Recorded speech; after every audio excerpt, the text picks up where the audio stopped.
오늘부터 바울의 옥중서신에 대해서 살펴보려고 하는데, 바울이 예루살렘에서 대제사장을 비롯한 유대인들에게 복음을 전한다는 이유로 고소를 당했습니다. 그래서 바울은 불공평하고 불공정한 재판으로 인해 공판 날짜가 길어지게 되고, 또한 예수님께서 바울에게 내가 반드시 로마에 가야 할 것이라는 말씀을 들었기 때문에 가이사에게 가서 판결을 받겠다고 호소합니다. 그래서 바울은 이 로마로 이송되게 됩니다. 이때 바울은 미결수인 상태였기 때문에 재판을 받을 때까지는 어느 정도 자유가 주어졌습니다. 그래서 집을 얻어서 바울을 지키는 군병부가 함께 그곳에 거주하며 오가는 모든 사람을 자유롭게 맞이할 수 있었습니다. 즉 가택연금 상태에 있었던 겁니다. 하지만 가택연금이라 해도 그것은 엄연한 법 질서 아래에 있었기 때문에 그것은 감옥과 다름없는 것이죠. 바울은 가택연금 상태로, 즉 집 밖으로는 절대 나갈 수 없죠. 감옥이죠. 2년 동안 있었습니다. 이 기간 동안 바울은 로마 교회의 성도들과 교제하면서 그들을 가르치고 양육했습니다. 또 이 기간 동안에 바울은 4편의 서신을 썼는데 그것이 바로 옥중서신입니다. 옥중서신은 에베소서, 빌립보서, 골로새서와 빌레몬서 이 4권입니다. 이 서신들은 모두 주후 61년에서 63년 사이에 기록됐습니다.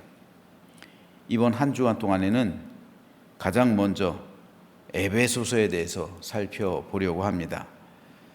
에베소 교회는 바울의 제3차 전도 여행 중에 세워진 교회입니다.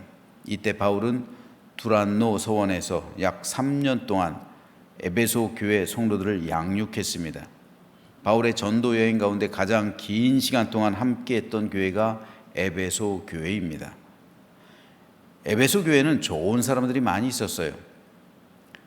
브리스길라와 아굴라가 에베소 교회의 핵심 멤버였고, 바울의 뒤를 이어 디모데가 에베소 교회에서 목회했습니다.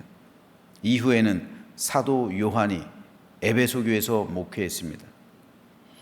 따라서 에베소에는 고린도 전후서나 갈라디아서에서 보이는 것 같은 문제들이 전혀 제시되지 않고 있습니다. 즉 에베소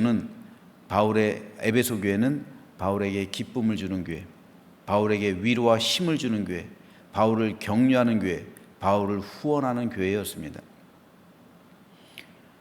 바울은 에베소 교회에 출석하고 있는 이제 갓 교회에 속하게 된 이방 그리스도인들이 염려가 되었습니다.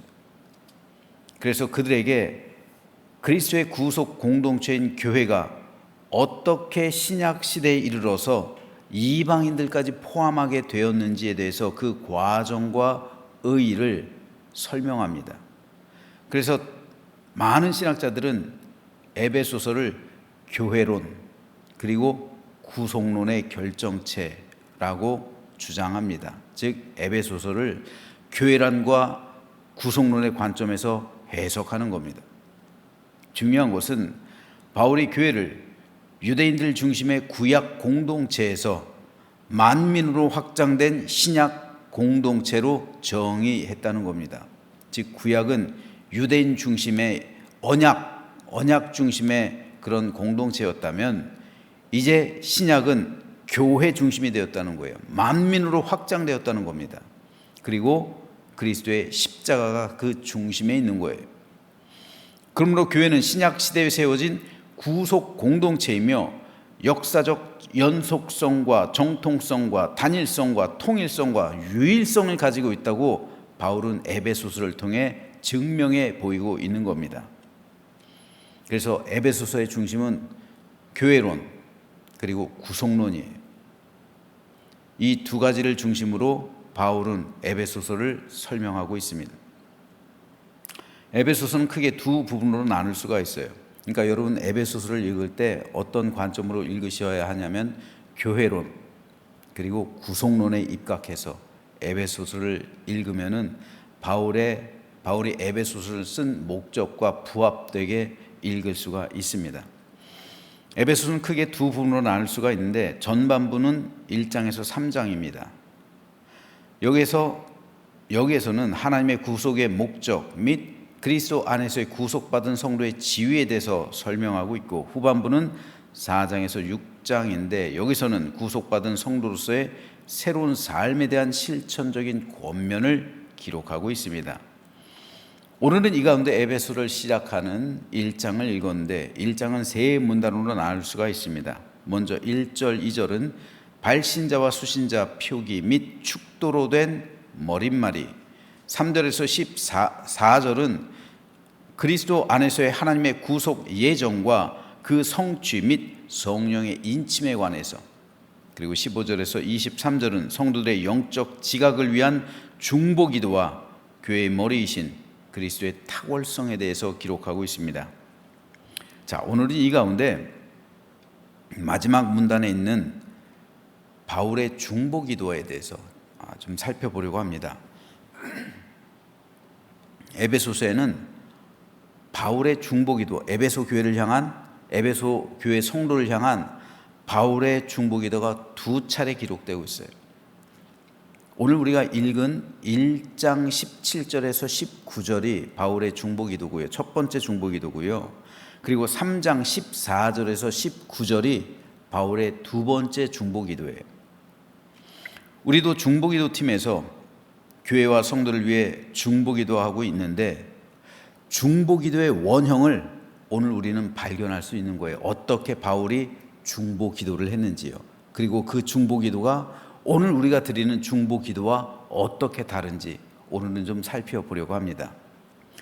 자, 그렇다면 바울은 어떻게 에베소 교회 성도를 위해서 중보기도했을까요? 바울의 중보기도를 먼저 읽어보겠습니다. 우리 주 예수 그리스도의 하나님, 영광의 아버지께서 지혜와 계시의 영을 너희에게 주사 하나님을 알게 하시고 너희 마음의 눈을 뜨사 그의 부르심의 소망이 무엇이며 성도 안에서 그 기업의 영광의 풍성함이 무엇이며 그의 힘의 위력으로 역사심을 따라 믿는 우리에게 베푸신 능력의 지극히 크심이 어떠한 것인지를 너희로 알게 하시기를 구하노라. 자, 여기서 바울은 먼저 우리 주 예수 그리스도의 하나님 영광의 아버지께서 지혜와 계시의 영을 에베소 교회 성도들에게 주시기를 간구하고 있습니다. 즉 바울은 성령께서 에베소 교회 성도들에게 임하시기를 간구한 건데, 왜냐하면 성령님은 지혜와 계시의 영이기 때문입니다. 즉 성령님이 아니고서는 하나님의 말씀과 비밀의 복음을 받아들일 수 없는 거예요. 사람의 생각으로 볼 때 복음은 미련한 것이요 십자가는 어리석은 겁니다. 그러므로 무엇보다 이 복음의 비밀 십자가를 자랑할 수 있기 위해서는 성령님의 지혜와 계시, 즉 계시와 지혜의 영인 성령님이 각 사람을 사로잡아서 그들이 복음을 제대로 깨닫고 온전한 믿음에 이를 수 있어야 하는 겁니다. 그래서 바울은 가장 먼저 지혜와 계시의 영을 보내달라고 간구한 겁니다. 그리고 이것은 알게 되는 것으로 모두 응답되고 연결되는 거예요. 바울은 구체적으로 에베소 교인들을 향해 네 가지를 기도합니다. 먼저 지혜와 계시의 영을 하나님 에베소 교회와 모든 성도들에게 보내주십시오. 그래서 알게 해주십시오. 깨닫게 해주십시오. 무엇을요? 이 네 가지를요. 첫째는 하나님을 깨달아 알게 해달라는 거예요. 하나님을 알게 해주십시오. 성령께서 임하셔서 하나님을 알게 해주십시오라는 겁니다. 그렇다면 에베소 교회 성도들이 하나님을 알지 못했습니까? 아니요. 그들은 하나님을 알고 있었어요. 그러니 하나님을 믿는 거 아닙니까? 지난 주일 오후 성경 공부 때 말씀드렸죠. 하나님을 안다는 것, 지식적인 동의가 되어서는 안 된다고요. 하나님을 믿는다는 것이, 내가 하나님을 믿는 것이 지식적으로 동의해서는 안 된다고요. 지금 바울이 말하고 있는 게 이겁니다. 에베소 교회 성도들이 믿기는 믿는데 지식적으로 동의를 하고 있어요. 내 생각으로 동의를 하고 있단 말입니다. 하지만 바울이 바라볼 땐 그건 진정으로 하나님을 아는 게 아니에요. 하나님을 지식적으로 아는 것이지 체험적으로 아는 게 아니에요. 단순하게 하나님을 지식으로 알고 성경 공부나 설교를 통해서 아는 것은 바울이 말하는 알미 아닙니다. 여기서 바울이 말하고 있는 알미란 체험이에요. 체험적 지식. 하나님을 체험해서 아는 거예요. 하나님을 만났기 때문에 아는 겁니다. 천사가 마리아에게 수태고지를 전하죠. 그랬을 때 마리아가 말합니다. 나는 남자를 알지 못하니 어떻게 그 일이 가능하겠습니까? 여기서 안다는 게, 남자를 안다는 게 지식적으로 안다는 거예요? 체험해서 안다는 거잖아요. 나는 남자를 체험해보지 않았는데 어떻게 애를 가질 수 있습니까? 이런 말이잖아요. 이거예요. 히브리어로 야다, 헬라어로 기노스코. 이게 그런 말이에요. 그냥 knowledge가 아니란 말입니다. 영어로. 그런 지식이 아니에요. 하나님을 만났기 때문에, 성령님을 체험했기 때문에, 예수 그리스도의 십자가를 경험했기 때문에 아는 그 지혜, 아는 지식, 이 알을 말하는 거예요. 하나님을 그렇게 알아야 된다는 거예요. 그래야 생명력 있는 삶을 살아가게 된다는 말입니다. 왜 예수 믿으면서도 삶이 변화되지 않을까요? 하나님을 알지 못하기 때문입니다. 하나님을 믿지 못하는 게 아니라 알지 못하는 거예요. 하나님을 믿지 않는 게 아니라 하나님을 알지 못해요. 이게 많은 그리스도인들의 문제가 되는 거예요. 내 삶에 열매가 없고 성령께서 원하시는 삶을 살지 못하고 하나님을 기쁘시게 하는 삶을 살지 못하는 이유는 내가 하나님을 믿지 않아서가 아니라 하나님을 알지 못해서예요. 하나님을 인격적으로 만난 적이 없고 체험한 일이 없는 사람은 하나님을 알지 못하는 사람이에요. 내가 하나님을 알아야 그때 비로소 하나님과 나와의 사귐이 시작되는 겁니다. 그래서 내 인격과 성품이 하나님을 닮아가는 거예요. 바울은 에베소 교회 성도들이 이렇게 하나님을 알게 되기를 간구했습니다. 저와 여러분 역시 하나님을 알게 되기를 소망합니다. 하나님을 알아야 삽니다. 우리 가운데 하나님을 믿지 않는 사람 아무도 없어요. 그러니까 주일에 예배를 나올 거 아니에요. 하지만 그들의 믿음이, 우리의 믿음이 시들해지고 우리의 믿음이 온전하지 못한 이유는 하나님을 알지 못하기 때문에 그래요. 믿기는 믿는데 하나님을 알지 못한다는 말이에요. 둘째로, 바울은 성령님께서 너희 마음의 눈을 밝히사 그의 부르심의 소망이 무엇인지 알게 되기를 소망한다, 간구한다 라고 기도했습니다. 바울은 성령님께서 이 알을 위해 각 사람 가운데 임하셔서 그들의 어두운 마음의 눈을 뜨게 해달라고 간구했던 거예요. 에베소 교회 성도들이 하나님을 믿지 않습니까? 믿어요. 하지만 하나님을 알지 못하니까 그 눈이 감긴 거예요. 하나님을 만나야 이 눈이 떠지는데 하나님을 체험하지 않으니까, 하나님을 알지 못하니까 이 눈이 뜨지 않은 상태예요. 그러니까 성령님께서 임재하셔서 그들의 마음의 눈을 밝혀주십시오. 즉 그들의 마음의 눈이 떠지게 해주십시오. 하나님을 만나게 해주셔서, 하나님을 알게 해주셔서 그 다음으로 일어나는 역사인 마음의 눈을 떠지게 해주십시오 라고 간구한 겁니다. 우리가 똑같이 믿는 것 같지만 마음의 눈이 여전히 감겨져 있는 사람이 적지 않아요.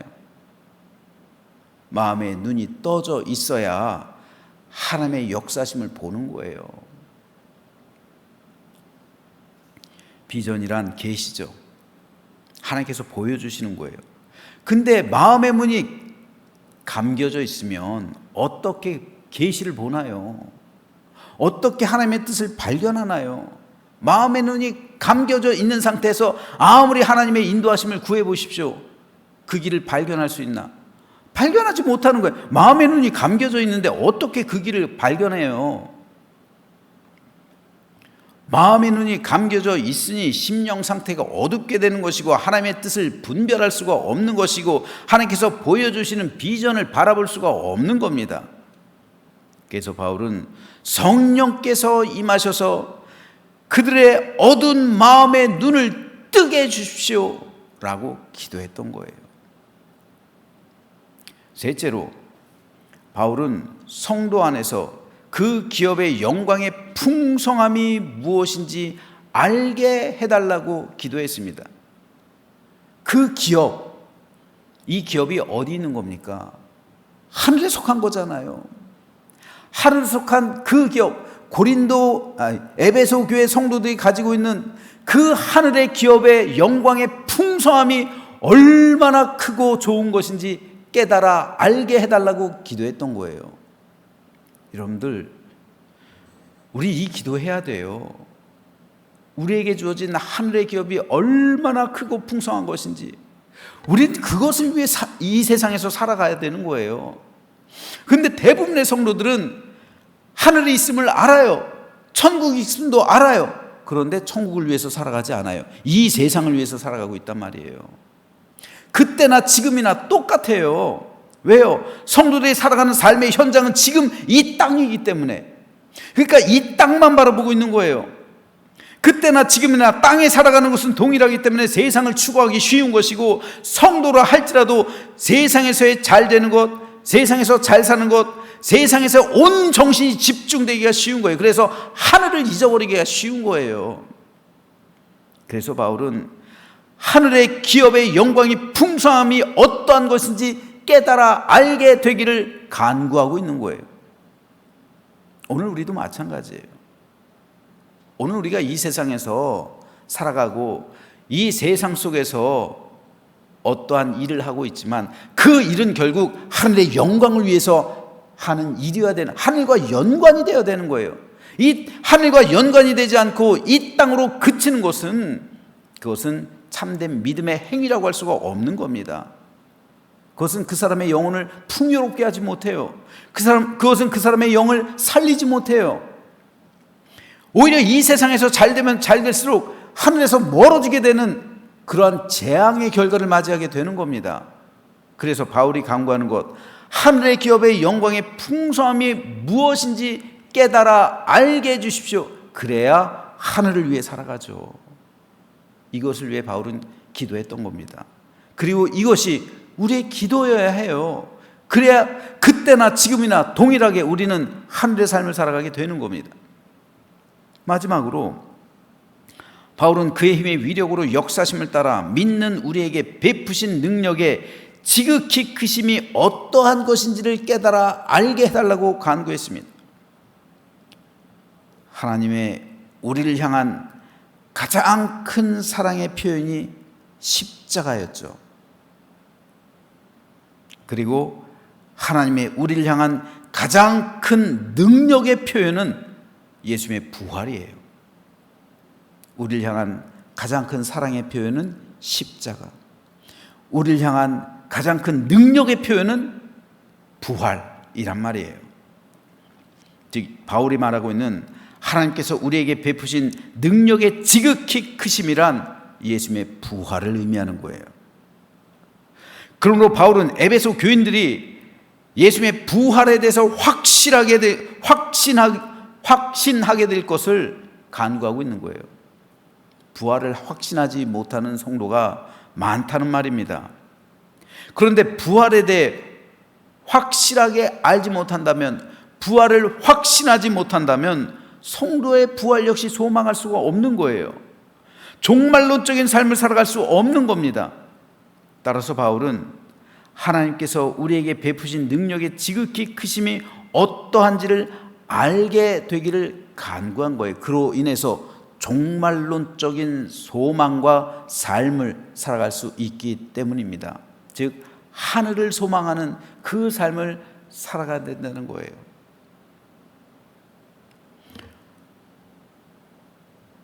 어제 잠깐 유튜브를 봤더니 쇼트라고 있어요. 한 1분 안으로 끝나는 영상인데 어떤 스님이 나와서 이렇게 말하더라고요. 천국이 그렇게 좋으면 빨리 가. 그러니까 빨리 죽으라는 말이죠. 천국이 그렇게 좋다면서. 여러분, 이게 세상 사람들이 기독교인들을 향해서 하는 비판이잖아요. 천국이 좋으면 빨리 가. 그렇다고 우리가 자살할 수는 없는 거잖아요. 그런데 우리는 그것이 비판이긴 하지만 그 말에 귀를 기울여 봐야 돼요. 천국이 그렇게 좋은 것이라면 이 세상에 아등바등 이 세상을 그렇게 살 필요 없는 거예요. 그렇잖아요. 천국이 그렇게 좋은 곳이라면 우리는 천국을 소망해야죠. 제가 예전에도 한번 말씀드렸습니다만 어떤 간호사가 하나님을 믿으라고 그렇게 복음을 전하는데도 안 믿더래요. 나중에 왜 안 믿냐? 그러니까 이 간호사가 한마디를 하더래요. 내가 중환자실에 있는데 가끔가다 목사님들이 들어와. 근데 목사님들이 살려고 얼마나 아등바등 하는지 알아? 내가 그 모습 보면서 천국 없구나 그걸 느꼈대요. 그래서 예수 안 믿는데요. 이거예요. 천국이 있다고 생각하면 우리는 죽음을 당당하게 맞이해야 돼요. 죽음 앞에서 비굴해지면 안 된단 말이에요. 떳떳하게 그 죽음을 받아들여야 되는 거예요. 천국이 있다면서요. 있다면서야가 아니라 천국이 있잖아요 라고 돼야 되는 거예요. 천국의 확신, 부활, 이걸 바울이 중보기도하고 있는 거예요. 성도들이 그 확신을 가지고 살고 있지 못하니까요. 그때나 지금이나 부활을 의심한단 말이에요. 천국을 의심한단 말이에요. 확신하지 못한단 말입니다, 교인들이. 그러니까 이 세상에 목매어서 사는 거예요. 그리고 이 세상 떠나기가 죽기보다 싫은 거죠. 하긴 죽음 앞에서 그거를 반기는 사람이 얼마나 있겠습니다만, 그러나 사도들은 초계와 같이 자기 목숨을 내던졌잖아요. 왜요? 천국에 대해서 확신하니까. 이 믿음이요. 그렇다면 오늘 우리에겐 이런 믿음들이 있냐고요. 그렇기 때문에 우린 중보기도를 해야 되는 거예요. 이 네 가지를 위해서. 오늘 우리가 드리는 중보기도와 많이 다르죠? 우린 이 네 가지를 위해서 하나님의 교회와 성도를 위해 기도해 줘야 돼요. 그래야 이 기도가 참된 열매가 되어서 그들의 생명을 거두게 되는 겁니다. 우리 영혼을 거두게 되는 거예요. 우리도 누구도 여기서 자유롭지가 못해요. 그렇기 때문에 이 네 가지 중보기도를 중심으로 하나님의 교회를 위해 그리고 성도를 위해 기도해 줘야 됩니다. 물론 우리가 세상에서 형통하게 살아가는 것 중요해요. 하지만 우리 믿음의 본질과 핵심은 바로 이 네 가지 중보기도 안에 있다는 사실을 깨닫고 우리도 성령님과 함께 지혜와 계시의 영을 따라 하나님을 알게 되며 그리고 그의 부르심의 소망이 무엇인지를 깨닫고 그 기업의 영광의 풍성함이 어떠한지를 알게 되고 하나님께서 우리에게 베푸신 능력의 지극히 크심이 어떠한 것인지를 깨달아서 종말론적인 삶을 살아가며 천국을 소망하고 그리스도의 믿음 가운데 확신하게 하나님을 믿는 우리가 되어서 참된 평강을 얻고 영생을 얻는 우리 모두가 되시기를 주님의 이름으로 축원합니다. 기도하겠습니다.